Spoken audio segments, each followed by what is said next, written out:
नमस्कार। आज आपण जाणून घेणार आहोत श्री राजाबक्षा हनुमान मंदिर, नागपूर शहर, जिल्हा नागपूर।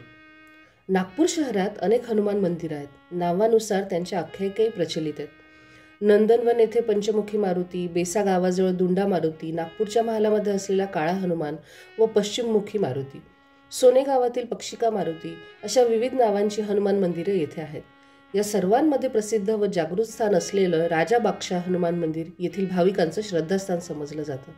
या मंदिरातून हनुमान जयंतीच्या दिवशी लाखो भाविकांसह निघणारी 50 ते 60 चित्ररथ असणारी शोभायात्रा हे नागपूर शहरातील एक आकर्षण आहे। नागपूर शहरातील वैद्यकीय महाविद्यालयाच्या उजव्या बाजूला व टीबी वॉर्डजवळ राजाबक्षा हनुमान मंदिर आहे।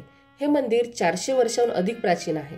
असं सांगितलं जातं की राजे रघुजी भोसले विजयादशमीच्या दिवशी सिंहोल्लंघनासाठी शाही लवाजम्यासह नाग नदी ओलांडून राजाबक्षा हनुमानाच्या दर्शनाला जात असत।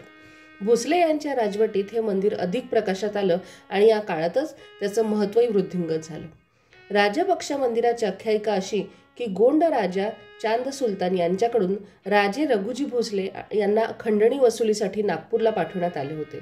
भोसले सोनेगाव येथे आले असता तिथे त्यांना एक साधू भेटला व त्याने मलाही तुमच्यासोबत राजाकडे यायचं असं सांगितलं।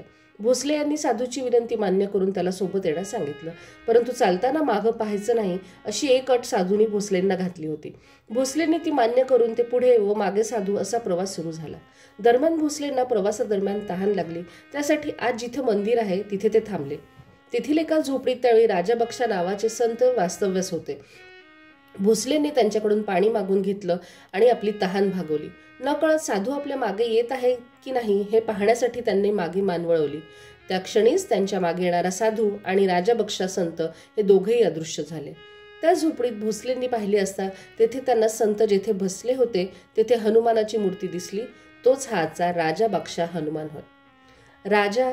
राजे भोसलेंची इष्टदेवता श्रीराम होते, त्यामुळे रामाचा परमभक्त असलेला हनुमान स्वतः आपल्यासोबत होता या जाणीवेनं भोसलेंनी या मूर्तीची भोवताली एक मंदिर बांधलं।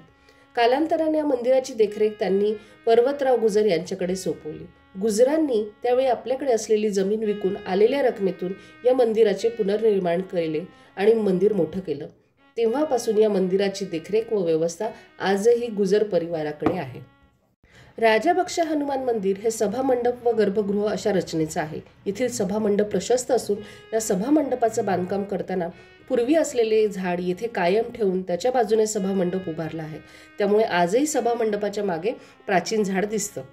गर्भगृह काहीसे उंचावर असून त्यात सुमारे 5 ते 6 फूट उंचीची राजाबक्षा हनुमानाची स्वयंभू मूर्ती आहे। या मंदिराचं वैशिष्ट्य म्हणजे येथील हनुमानाची मूर्ती ही केवळ गुडघ्यापर्यंतच आहे। अशी मूर्ती इतरत्र पाहायला मिळत नाही।